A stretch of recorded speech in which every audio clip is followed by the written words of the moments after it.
कृष्ण का विवाह और पांडवों से मित्रता। द्वारिका में रहकर कृष्ण ने सुखपूर्वक जीवन बिताया। यहीं रहकर उन्होंने हस्तिनापुर की राजनीति में अपनी गतिविधियां बढ़ाई और 8 स्त्रियों से विवाह कर एक नए कुल और साम्राज्य की स्थापना की।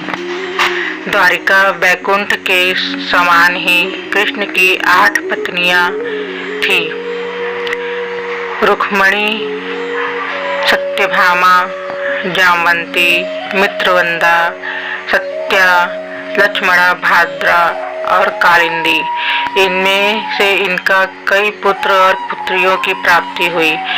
इनके बाद कृष्ण ने भामासुर, नरकासुर द्वारा बंधक बनाई गई लगभग 16,000 स्त्रियों को मुक्त कराकर उन्हें द्वारिका में शरण दी। नरकासुर का दैत्यराज था जिसने इंद्र को हराकर उनको उनकी नगरी से बाहर निकाल दिया था। नरकासुर के अत्याचार से देवतागण त्राहि त्राहि कर रहे थे। वह वरुण का छत्र, अदिति के कुंडल और देवताओं की मणि छीनकर त्रिलोक विजयी हो गया था।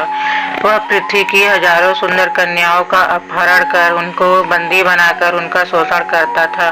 मुक्त कराई गई एक सभी स्त्रियां कृष्ण की पत्नियां या रखेल नहीं थी, बल्कि उनकी सखियां और शिष्या थी जो उनके राज्य में सुखपूर्वक स्वतंत्रता पूर्वक अपना जीवन यापन करते थे। पांडवों से कृष्ण की मुलाकात एक दिन पंचाल के राजा द्रुपद राजा द्वारा द्रौपदी स्वयंवर का आयोजन किया गया।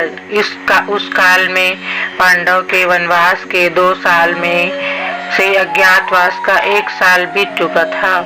कृष्ण भी उस स्वयंवर में गए। वहां उनकी बुआ कुंती के लड़के पांडव भी मौजूद थे।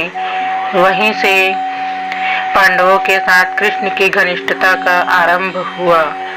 पांडव अर्जुन ने मत्स्य भेद कर द्रौपदी को प्राप्त कर लिया और इस प्रकार अपनी धनुर्विद्या का कौशल अनेक देश के राजाओं के समक्ष प्रकट किया।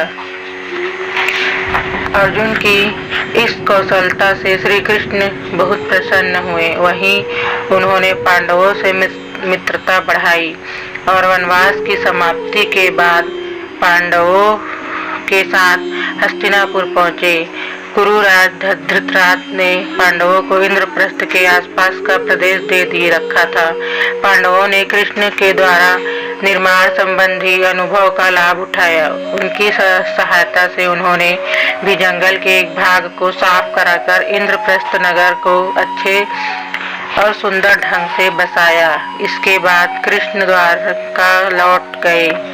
फिर एक दिन अर्जुन तीर्थाटन के दौरान द्वारिका पहुंच गए। वहां कृष्ण की बहन सुभद्रा को देखकर वे मोहित हो गए। कृष्ण ने दोनों का विवाह करा दिया और इस तरह कृष्ण की अर्जुन से प्रगाढ़ मित्रता हो गई।